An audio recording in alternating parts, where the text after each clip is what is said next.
République! Vive la France! Fondé par des anciens nazis et des anciens SS. Cette affirmation est fausse et aujourd'hui dans cette vidéo, on va voir pourquoi. Si j'arrive à vous convaincre avec cette vidéo, n'oubliez pas de l'enregistrer et de la republier. Parmi les membres fondateurs du FN, je vais vous en citer plusieurs avec leurs distinctions et les raisons pour lesquelles ils sont connus historiquement. Et vous verrez que la réalité historique est bien différente de la propagande gauchiste qu'on vous a servi depuis 20 ans. Nous verrons en fin de vidéo les éléments problématiques du FN et comment ils ont été éliminés. Première femme du Front National, on a Rolande Birgy. C'est une résistante qui a été décorée de la croix du combattant volontaire de la résistance et qui a été élevée au rang de juste parmi les nations. Elle faisait bien partie des premiers cadres du Front National. Roger Olindre est un membre fondateur du RN, mais c'est surtout un ancien résistant qui a été décoré de la croix de la valeur militaire, de la médaille militaire et de la croix de guerre.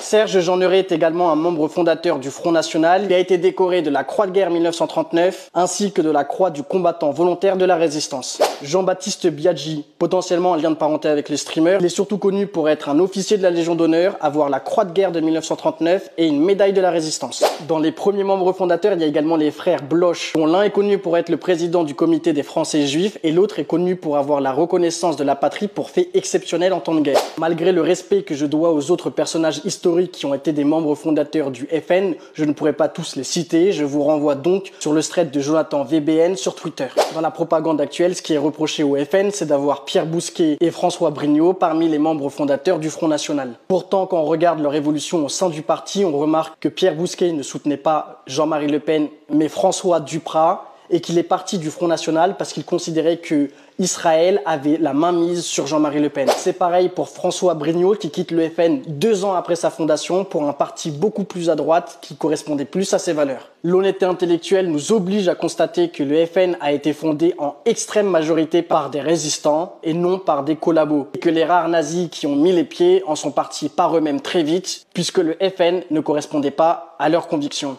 Alors, vous reconnaissez avoir été manipulé ? Le Front National...